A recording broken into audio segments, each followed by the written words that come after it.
अल्लाह वाफा मित्रों, इस पॉडकास्ट यात्रा के 7वें एपिसोड में आप सभी का स्वागत है। मैं उम्मीद करता हूं कि अब्दुल बहा के जीवन के बारे में और अधिक जानने और चिंतन करने में यह पॉडकास्ट यात्रा आप लोगों को मदद कर रही होगी। आज जो कहानी मैं आप सभी के साथ साझा करने जा रहा हूं, वह एक बहुत ही रोचक कहानी है और क्योंकि इस कहानी में कई नाम हैं, यह थोड़ा कंफ्यूजिंग हो सकता है, लेकिन मुझे पूरा यकीन है कि आपको यह कहानी बहुत रोमांचक लगेगी। कहानी हाजी सैयद मोहम्मद से शुरू होती है, जिनका जन्म एस्फहान में हुआ था। जब वे बड़े हुए तब वे ईरान से भारत आ गए और भारत के एक नवाबी परिवार की एक राजकुमारी से उन्होंने विवाह कर लिया। लखनऊ के कुछ बहाइयों ने इसके बारे में जब खोज किया तो उन्हें मालूम हुआ कि यह नवाबी परिवार लखनऊ के थे। विवाह के बाद हाजी सैयद मोहम्मद भारत में ही रहने लगे और इस कारण से उन्हें हाजी सैयद मोहम्मद हिंदी के नाम से जाना जाने लगा। इस पारिवारिक संबंध के कारण उन्हें बहुत प्रसिद्धि, धन और सम्मान प्राप्त हुआ। जब हाजी सैयद मोहम्मद हिंदी भारत में रह रहे थे, तब एक प्रसिद्ध ज्योतिषी ने उनकी कुंडली बनाई।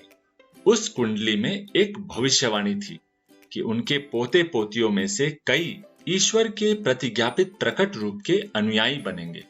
हाजी सैयद मोहम्मद हिंदी को इस पर पूरा विश्वास था और इसलिए उन्होंने अपनी वसीयत में लिखा कि मेरी संपत्ति मेरे उत्तराधिकारियों के बीच नियम के अनुसार वितरित की जाने के बाद जो कुछ नगद और अन्य चीजें बचे, उसे एक ट्रस्ट में रखा जाना चाहिए, ताकि जब प्रतिज्ञापित अवतार प्रकट हों तो यह उन्हें भेंट के रूप में दिया जा सके।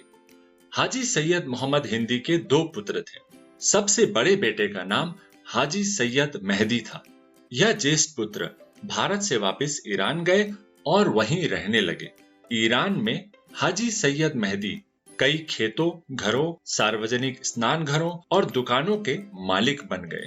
उन्होंने शहर में पानी ले जाने के लिए एक नहर के निर्माण के लिए अपने धन का 1/3 हिस्सा खर्च कर दिया और इस कारण से उनका नाम हाजी सैयद मोहम्मद नहरी हो गया।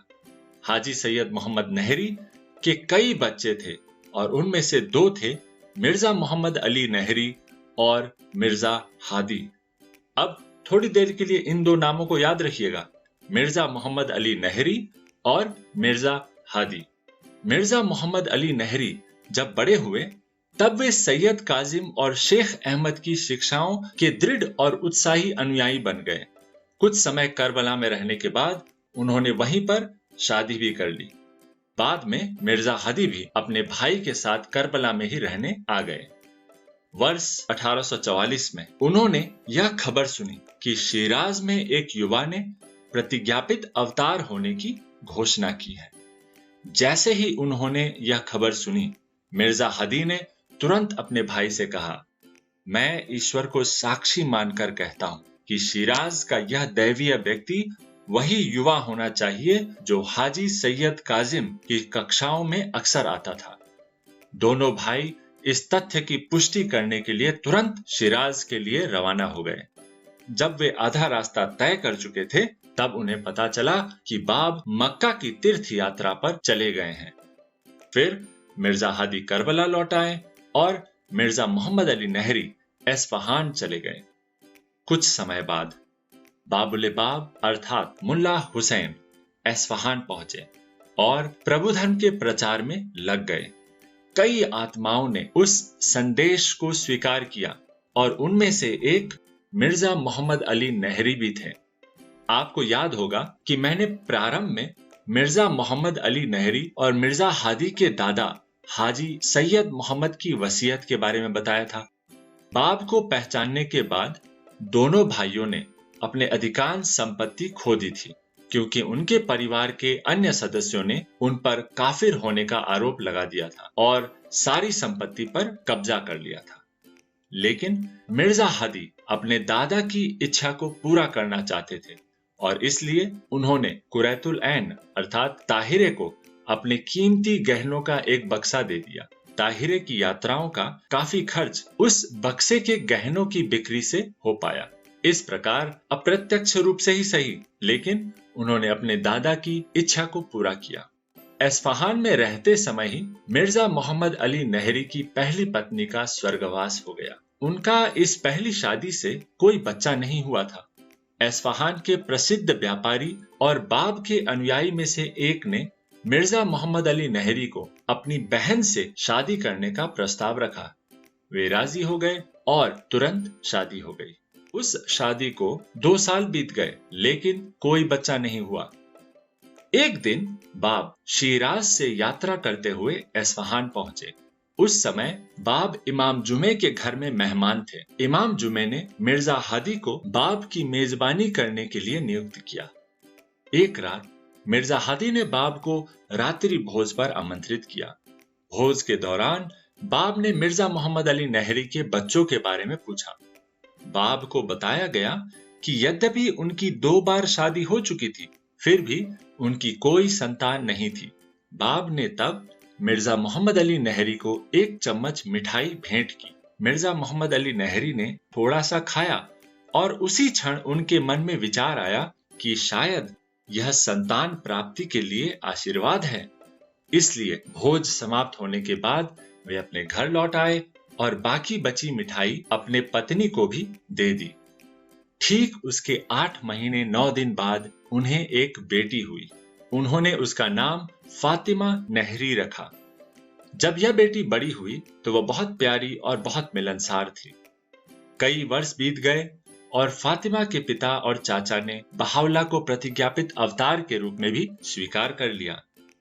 जब फातिमा 11 वर्ष की थी, तब उनके पिता को उन्होंने यह कहते सुना था, मेरा इरादा है कि मैं फातिमा को पवित्र परिवार के पास ले जाऊं।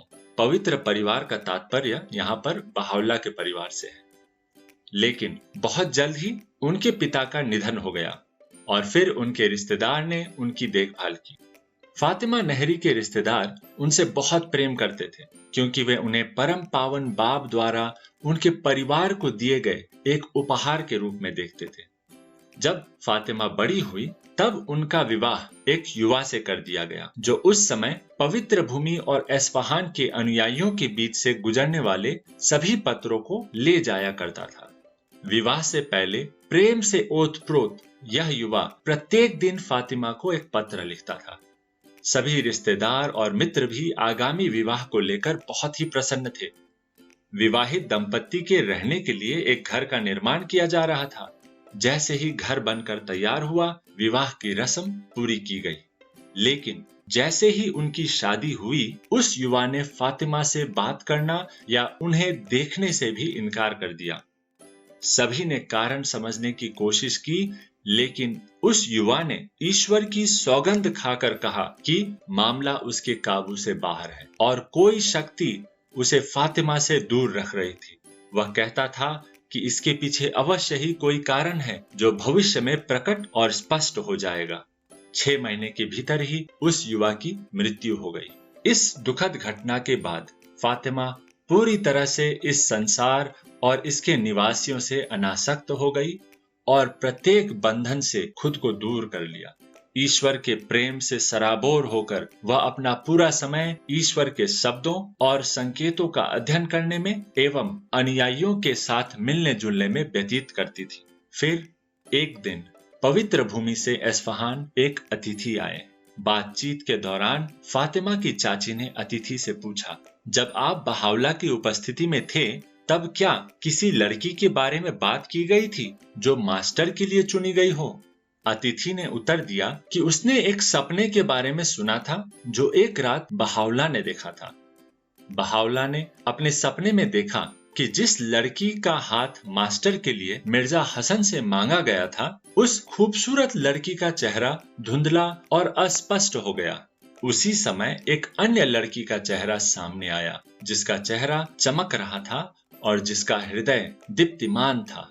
बहाउला ने कहा था कि उन्होंने महानतम शाखा अर्थात अब्दुल बहा के लिए उसी लड़की को चुना है।